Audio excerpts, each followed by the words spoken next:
We're only just over a week removed from the final day of the Orioles season, but Mike Elias is already making roster moves. However, this one may not impact next year's team too much, as the Orioles claimed outfielder Jake Cave from the Twins and DFA'd righty Jake Reed to make room on the roster. I'll break down that entire roster move, plus got something to get off my chest about the Orioles offseason plans. That's all coming up on this episode of the Locked On Orioles podcast. You are Locked On Orioles, your daily Baltimore Orioles podcast. Part of the Locked On Podcast Network, your team every day. Hey there, Orioles fans. Today is Thursday, October 13th, 2022, and welcome back in to the Locked On Orioles podcast, part of the Locked On Podcast Network, your team every day. As always, I'm your host, Connor Newcomb. And coming up on today's episode, we're going to talk about an Orioles roster move. Yeah, it wasn't the biggest move, and it certainly will not be the biggest move of the offseason for the Orioles, but they claimed outfielder Jake Cave off waivers from the Minnesota Twins and DFA'd right-handed pitcher Jake Reed to make room on the roster. First, I'll break down Cave's career so far in Minnesota, what he did well defensively, what he didn't do so well lately offensively, and why the Orioles even made this move. Then we'll talk about Jake Reed's short tenure with the Orioles and if he potentially could be back with the O's at any point next season. Then at the end of the pod, I wanted to just address some reactions to, talk about the Orioles maybe going after a big money shortstop in free agency this offseason and why it is certainly a good idea. But that's all coming up on this episode of the Locked On Orioles podcast. Before we get there, though, just did want to thank you for making Locked On Orioles your first podcast listen of the day. We're still going 5 days a week here throughout the MLB postseason, Monday through Friday. Wherever you get your pods on audio, you can listen. You can watch us here on the Locked On Orioles YouTube page as well. Make sure to like, comment, and subscribe to the page. We thank you so much. We got a lot of fun coming up here on the podcast. Of course, yesterday we started our 2022 player season review series. We had Ryan Blake on from Give That Fan a Podcast, and we talked about Felix Bautista and his incredible rookie season turning into the Orioles closer. Make sure to go check that one out on yesterday's episode. And then tomorrow we continue that series talking about Ryan Mountcastle's roller coaster 2022 season. We'll hit on pretty much every player who made an impact for the Orioles this year throughout that series this offseason. So make sure you're subscribed wherever you listen, wherever you watch to get all those episodes. And again, we thank you for making Locked On Orioles your first listen of the day. For your first listen today, O's made a roster move, and it's Jake Cave. And if you've watched a good amount of baseball over the last few years, you probably at least recognize the name. Now, this is not an everyday starting outfielder that the Orioles have picked up, but the roster move on Tuesday, the Orioles claiming the outfielder Jake Cave off waivers from the Minnesota Twins. So first, just wanted to get you the background on Cave, what kind of player he is, and why the Orioles would make this claim. So first of all, Jake Cave is a defense-first outfielder. At this point in his career, and he kind of always was, although he had some solid tools when he was in the minor leagues. Now, he's already 29 years old, a left-handed hitter and a left-handed thrower, stands about 6 feet tall, 200 pounds, and he will be 30 actually this December. So next year will be his age 30 season. Now, he was a 6th-round selection of the New York Yankees all the way back in the 2011 draft. He eventually was traded to the Minnesota Twins, and that is who he made his MLB debut with. Got to the big leagues with the Twins back in 2018, playing 91 games with Minnesota that year. Had over 300 plate appearances with Minnesota as a rookie at age 25 in 2018. And that is still his best season, probably. His most plate appearances, he had a 109 WRC plus. He had a 1.1 WAR. He hit 265 that year. He had 13 home runs. He didn't look like a star, but he looked like he was turning into a productive player in what was a half big league season with the Twins. So he came back with Minnesota, obviously, in 2019. They were hoping he would win a starting outfield spot. And although he didn't necessarily, he again played about half a season, about 230 plate appearances, 72 games. He was still productive in 2019. He had a career best 114 WRC plus that year, only 8 home runs, but he hit 258. He had a 351 on base percentage, which was a very, very strong number for him. And the Twins felt, well, at the very least, we have a good platoon bat and maybe a fringe starting outfielder who can hit for us and potentially an everyday starter. And then things just kind of fell apart for Jake Cave. In the shortened 2020 season, he got a solid amount of playing time, 42 games, 123 plate appearances, had just an 85 WRC plus. The defense got better. The offense got worse. 2021 comes along. Things got very, very ugly. In 76 games last year with the Twins, 178 plate appearances, he had a 50 WRC plus. That means he was 50% worse than a league average hitter last season. He was one of the worst hitters in baseball. Hit just 189, 249 on base, no power whatsoever, a 293 slugging percentage for Cave last year. And although the offense got a little better this year, it still wasn't good. His 2022 stats with Minnesota in 54 games, because he did spend a good chunk of the year in AAA, a little time on the injured list, but mainly just couldn't crack the big league roster until kind of the latter part of the season. But in 54 games with the Twins, Cave had 177 plate appearances, and he had just an 81 WRC plus. He hit 213 with a 260 on base, and although he hit for more power, the slugging went up to 384 this year. It just wasn't there. And he got his strikeout rate down to 27%, which was a career low. And he got his walk rate up to 6.2%, second best of his career. So some things started trending in a positive direction this year for Cave. He did have 5 home runs, and he had a pretty good defensive season in the outfield for Minnesota. And that's why he was actually worth 0.5 WAR, according to Fangraphs. Despite being a pretty bad hitter, he was almost a great defensive outfielder. And even in playing sparingly, that's how he was able to, make himself worth a half a win this year. But again, it wasn't pretty offensively, especially in 2021. And again, it got a little better in 2022. But I think he's probably at best a left-hander that platoons, and more so a defensive replacement, 4th to 5th outfielder type in the big leagues at this point. And you're looking at a Twins team that kind of collapsed down the stretch and still felt it was okay to DFA him. Now, the Twins do have some solid outfield depth, got a lot of young guys in the big leagues and some guys in their system. And of course, they'll get Byron Buxton back. So you understand why they DFA'd Jake Cave. He was out of options. But again, not good stuff. Now, what I will say about Jake Cave is that he didn't get a lot of chances to hit against lefties this year because he is a left-handed batter. But when he did, he wasn't terrible.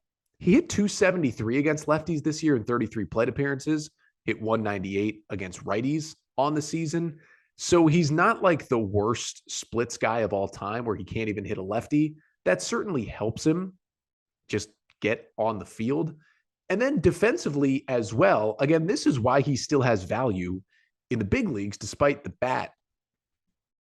I mean, just kind of clearly not being there. I mean, it's crazy to think that he had 2 really, really solid offensive seasons his first 2 years. And maybe the Orioles think they can get him back to that and have him be at least some sort of platoon piece for them. But when you look at him defensively, he still gives you value. And that is at least a positive for the Orioles. Cave in the outfield this year for Minnesota in about 400 innings had 3 defensive runs saved. So he was better than average in the outfield. Outs above average, had him right around average. Defensive runs saved, had him above average. Generally across the board, he's thought of as a good defensive outfielder who can play all 3 outfield positions. He played about 300 innings in left field this year, about 65 innings in right field, and he played 15 innings in center field, although he does have over 1,000 career innings in center field, including in 2018 when he was basically the everyday center fielder down the stretch for Minnesota. So he can play all 3 outfield positions well. He's a left-handed bat, not a great runner. He's got a few stolen bases in his career, but not a slow guy by any stretch of the imagination. And he's a left-handed batter who doesn't, struggle super mightily to hit lefties. It's just kind of in general, the bat really isn't there. So to answer kind of the final question on Jake Cave, which is why the Orioles claimed him, well, A, you're at the point in the offseason where the playoffs are still going on. So you can't sign free agents. You're not really going to be able to trade guys, especially with other teams focused at this point on the postseason. So you're looking to add to the margins here. If anybody gets waived, you scour waivers and see if you'd be interested in picking anybody up. And for Jake Cave right now, he is a better version of Brett Phillips. And what he looks to be is kind of a left-handed hitting Ryan McKenna. That's kind of what you can call Jake Cave with a little less speed. A left-handed hitting Ryan McKenna. Now, is that the most flattering comparison? No, it's not.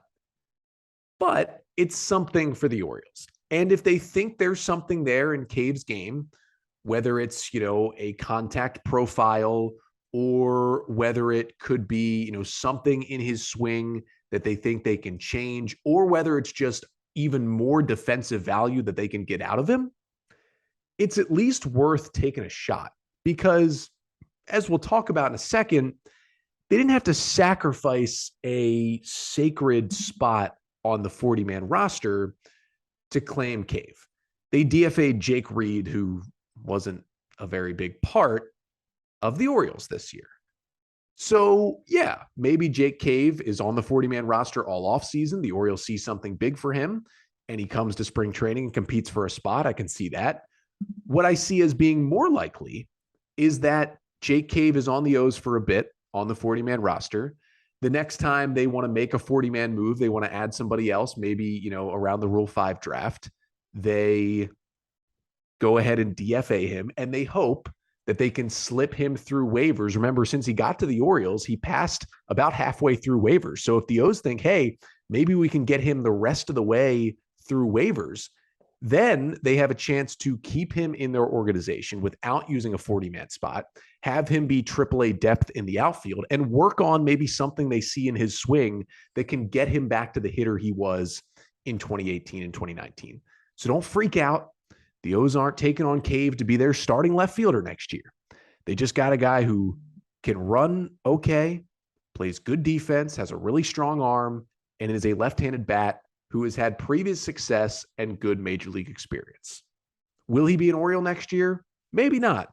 But at this point in the season, or in the offseason, I should say, it's fine to take some gambles like this and see if one of them pays off. It's low risk and maybe potentially high reward for the Orioles. But to make this move and to get Jake Cave on the 40-man roster, the Orioles, of course, had to DFA somebody because they had a full 40-man going into the offseason. So to make room there, they DFA'd Jake Reed. It was a Jake for Jake move for the Orioles. And coming up next, we'll talk about why Reed was the guy, his time with the O's, and if he could be back with Baltimore at all. But before we do that, I got to tell you about Roan, because I know for many of you, it can be tough to find the perfect dress shirt. Some don't fit exactly the way you want them to. Others, they kind of get sweaty and they start to smell. And others just don't have that combination of, they fit right, they feel good, and they look good as well. Well, Roan's commuter shirt is the most comfortable, breathable, and flexible shirt known to man. And here's why. They've got a comfortable 4-way stretch fabric that provides breathability and flexibility that leaves you free to enjoy what life throws your way, from your commute to work to 18 holes of golf. So it's time to feel confident with a wrinkle-free shirt without the hassle. And with Gold Fusion anti-odor technology, you'll be smelling fresh and clean all day long. And these Roan shirts, 100% machine washable. So, hey, makes your life a little bit easier. So that commuter shirt can get you through any workday and straight into whatever comes next. So head to roan.com/lockedon and use promo code LOCKEDON to save 20% off your entire order. That's 20% off your entire order when you head to roan.com. That's RHONE.com/lockedon and use code LOCKEDON. It's time to find your corner office comfort. So we're breaking down an Orioles roster move here on this episode of the podcast. They claimed Jake Cave, the outfielder from the Minnesota Twins, off waivers. And to make room on the 40-man roster, the Orioles DFA'd the right-handed pitcher, Jake Reed. Now, we didn't see a whole lot of Jake Reed in Oriole uniform this year. And in fact, He even spent the end of the year technically in AAA Norfolk, although he never actually pitched a game for Norfolk. Now, Reed, the right-hander who you know most from his just sidewinding, crazy delivery from the right side. The Orioles picked him up this year after he had pitched with the Mets and the Dodgers and was DFA'd a couple of times. And the Orioles claimed him late in the season. And basically what Reed was bullpen help who had pitched at the big leagues because a lot of their rookie guys were just kind of getting tired and were falling off a little bit. So the Orioles pick up Jake Reed, and he ends up pitching in 8 games for the O's. And in 5 2/3 innings of work with the Orioles, he allowed 4 earned runs on 7 hits. He struck out 5. He hit 2 batters and he walked 1. And of course, the one big moment everyone remembers from Jake Reed is that crazy game against the Astros when he came in for an exhausted Felix Bautista and gave up kind of a very unlucky go-ahead 2-run single in the top of the 9th inning. Now, for Reed, he was later optioned to AAA with a couple days left in the season. For Jake Reed, he was really just filler. I mean, he's 30 years old. He's a sidewinder who had spent a long time in the minor leagues. And quite frankly, there was no way he was surviving the offseason on the 40-man roster. If he wasn't getting DFA'd now, he was getting DFA'd for the next waiver claim, or he was certainly getting DFA'd when the Orioles have to add some prospects to the 40-man roster. So you might as well just make the move now if you have a guy in Jake Cave who you think can help your team more than a guy like Jake Reed did. The decision is pretty much that simple. And yeah, he was, good against right-handers, and that stuff is nasty to watch. And I'll admit it's fun to watch him pitch. And hey, maybe he stays with the Orioles. If he clears waivers, he has the opportunity to potentially decide to stay in the Orioles organization. Now, the fact that it is the offseason probably means that if he does clear waivers, he'll probably elect free agency. Now, the O's could bring him back on a minor league deal if they really liked his stuff. I could see that happening. But I don't see Jake Reed being a huge, huge part of the bullpen going into next year. But I wouldn't be surprised if Mike Elias found a way to either keep him in the organization or get him back into the organization before spring training of 2023. There's not much more to say about Jake Reed. We only saw 8 appearances of him out of the Oriole bullpen at the end of the season. And I think there's something there. If you're getting thrown back and forth, be it by the Dodgers and the Mets the last 2 years, a couple of teams that won over 100 games this season, you're probably doing something right. So that's something the Orioles can hang their hat on. So I'd like to see him back, not in a big role, maybe a minor league deal.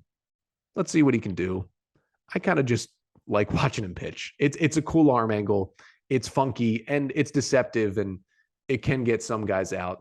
Other guys aren't fooled by it, but hey, it's a sidewinder. It's nice to always have a sidewinder in the bullpen, but he was DFA'd to make room for Jake Cave. But as we've talked about, this move, not going to be anywhere near, hopefully, I don't think so, anywhere near to the biggest moves the Orioles make this offseason.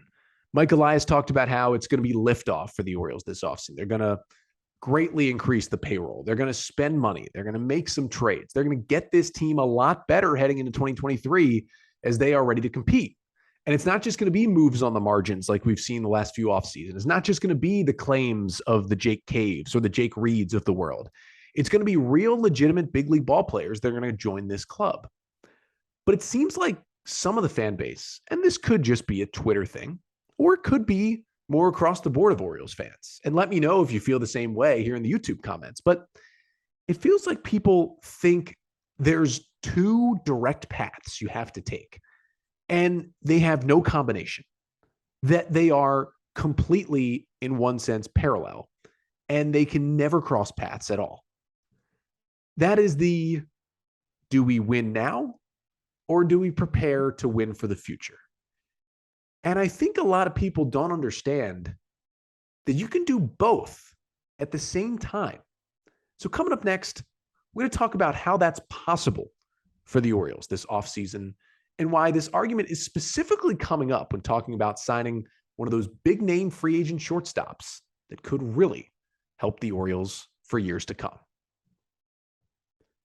So we're breaking down potential moves for the Orioles offseason, talked about a move they already made, bringing in Jake Cave, DFAing Jake Reed.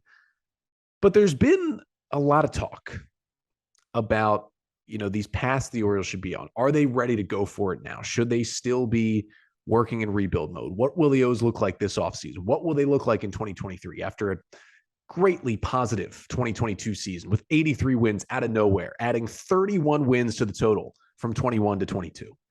So what's next? Again, Mike Elias has talked about liftoff. They're going to spend. They're going to acquire players. They're going to make this team better and ready to compete in 2023. I fully believe what he said and that the O's are going to look like that next season. But I just kind of wanted to get something off my chest about this Orioles offseason and the plans for it and what it's going to look like. Specifically addressing the free agent infielders and the free agent shortstop class.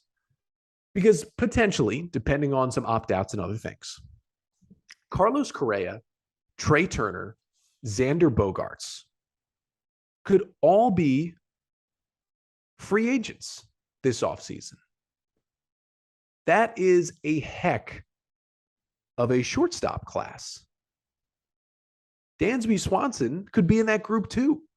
You look at those four guys, those are four top-tier shortstops, middle-of-the-order guys who play good defense, really stars, all-stars in Major League Baseball. They could all be out there. 20-plus teams are going to be in on at least thinking of the possibility of signing any of those four guys. And the Orioles are going to be one of those teams this offseason. And whether it's Correa or Turner or Bogaerts or Swanson, each of those guys would help the Orioles get better next season. And that's where I think some people maybe are just overlooking this or not quite understanding what's going on here. There seems to be these two paths, and people think you have to fall into one. You either fall into the Orioles are going for the World Series in 2023, and they're going all in, and they're trading all their prospects, and they're spending all the money, and they're going to win next year. Or there's the we're hugging all our prospects tight to the vest. You're not trading any of them away. You're not spending any money on guys that play positions where some of our top prospects play. You're waiting for the young guys to come up. You're putting together one of the youngest teams in baseball, and you're going to win with all the prospects for 10, 15, 20 years. Neither of those things are going to happen because neither of those things are great business for the Orioles right now in the business of winning baseball games. The answer is in the middle. And this is what I need people to understand. Let's take Trea Turner, for example. I think Trea Turner is an amazing baseball player. He's a leadoff hitter. He's got elite speed. He plays a great shortstop. He can also play the outfield. He's done it much of his career. A 130 WRC plus this year. He hits for average. He hits for power. He's got a little too much swing and miss in his game, but otherwise a great baseball player. I would love to see Trea Turner on the Orioles. I would love to see the Orioles give Trea Turner a, let's say, 5-year, whatever it needs to be, 5-year, $125 million deal. Let's say that's the deal. He might get more years than that and more money. 5 years, $125 million. Let's make it, 6 years, $150 million. You give him $25 a year. You lock him down for 6 years to be your shortstop. Getting a lot of pushback on wanting the Orioles to do that. And the argument being, well, they can't win right now. We got to win for the future. We can't block our shortstops like Jordan Westburg or Jackson Holliday. No. Trea Turner is better than both of those players. So there's two parts of this argument I want to break down. Number one is a good to great major league shortstop, Correa, Bogaerts, Swanson, Turner. They all fall in that category. They are all far and away right now better than Jordan Westburg. They are way better right now than 18-year-old Jackson Holliday. They are way better right now than Joey Ortiz. Joey Ortiz had a great year. Jordan Westburg had a great year. Jackson Holliday's the number 1 overall pick. Got a lot of promise. Those guys could be great shortstops at the big league level, but none of them have shown that they are Trea Turner. None of them have even played in the big leagues. So if you have the money to go out and get Trea Turner, why would you not? And would you decide on going with a guy who is less proven and is not as good? It doesn't make sense if you're trying to make your baseball team better. And I get you don't want to trade away these guys. You don't want to block them. But if Jordan Westburg and Joey Ortiz are good enough to play in the big leagues, they will be in the big leagues next year, whether it's at second base or DHing or finding another way to be on the team. Or they'll be traded for legitimate top-tier starting pitching that can help this Orioles team win games. Either way, it's a win-win for the O's. If they are hitting well enough to be in the bigs next year on a team that's trying to win, they're going to be in the bigs. The O's are going to find a place to play them on the field. If there's a guy like a Trea Turner solidified at shortstop. So you don't have to worry about that. And don't give me, you can't sign a guy for 6 years. You're going to block Jackson Holliday. Jackson Holliday's 18 years old. I think he's going to be great. He's the number one pick. We have no idea how good he's going to be in the big leagues yet. And we're not even going to know that for 3 or 4 years. You got to have a better option for those 3 or 4 years. And you could argue, Joey Ortiz, Westburg are those better options. Trea Turner, Carlos Correa are even better options than that if we're trying to win games. And here's the other big thing. I see a lot of pushback on, why would you, spend all this money on Trea Turner? Why are you going all in for 1 year, 2023, when we're trying to build a dynasty for 10 years? The Orioles are trying to build a dynasty. I think they're working in that direction. I think they're doing a pretty solid job. But do you hear me talk about giving Trea Turner 1 year and $50 million? No. I wouldn't like the Orioles to give out any 1 year big money contracts. That's not where they're at as a team. That's where maybe the Mets are at as a team, or the Dodgers or the Braves or the Yankees are at as a team. That's not where the Orioles are at as a team. The Orioles are at the point where they should give out a long-term contract to a great young player like Trea Turner. 6 years of Trea Turner is helping you build a dynasty, because not only will Trea Turner make your team better in 2023, but he'll make it better in 2024 and 2025 and 26 and 27 and 28 and so on and so on. That's what I don't think is clicking for some people. When I'm saying sign these free agents, I'm not giving out 1 year, $30 million deals. I'm giving out long-term deals that are smart for the Orioles. They're bringing in good players. They're going to help them down the line. And again, if Jackson Holliday is the real deal, when he gets to the big leagues in 2024 or 2025, he's going to be on the roster if he's the real deal. Maybe Trea Turner's a second baseman by then and Holliday plays short. Maybe Holliday's over at third, Gunnar Henderson's at short, and Trea Turner's at second. Maybe one of those guys is more of a DH or turns into an outfielder or finds a different position, whatever it may be. Or maybe that guy gets traded for a legit ace when the O's are in a playoff run and it helps them win a World Series. That's great too. You got to add good, established major leaguers in free agency. It goes back to the thing I talk about all the time. You can't rely on prospects. They're not proven yet, no matter how high their prospect pedigree is. And I love Adley and I love Gunnar, and they've proven it. But these other guys in the minors, they're not as good as those guys were in the minors, not as big of prospects, and they're not proven yet. So just take that into account. The long-term contracts for these good players, that also helps you build a sustained winner because they're going to be around for 4, 5, 6 years. And when that guy signs there, then other free agents are going to sign here. And the team gets better and better and better. And you keep building that depth in the minor leagues as well, for depth, for backup, to be able to trade for better players at the big leagues. That's how they're building this thing. So it's go time. Spend that money. Let's get good for 2023 and 24 and 25 and 26 by bringing in these players who are going to be there for that long for the Orioles. That's what I wanted to get off my chest. Just been bugging me a little bit, but it's liftoff this offseason for the Orioles. And it's liftoff on this podcast too. We got one more episode coming out this week. Tomorrow, Paul Valley of the Bat Around is back on the pod. We're talking Ryan Mountcastle's 2022 season, the great first half, the struggles in the second half, and why when you dig deeper into his numbers, he may have actually been better this year than he was last year. And we really didn't notice it. And I'll tell you why I'm not worried at all about Ryan Mountcastle's future. That's coming up on tomorrow's episode. But until then, I'm Connor Newcomb, and this has been the Locked On Orioles podcast, part of the Locked On Podcast Network. Your team every day.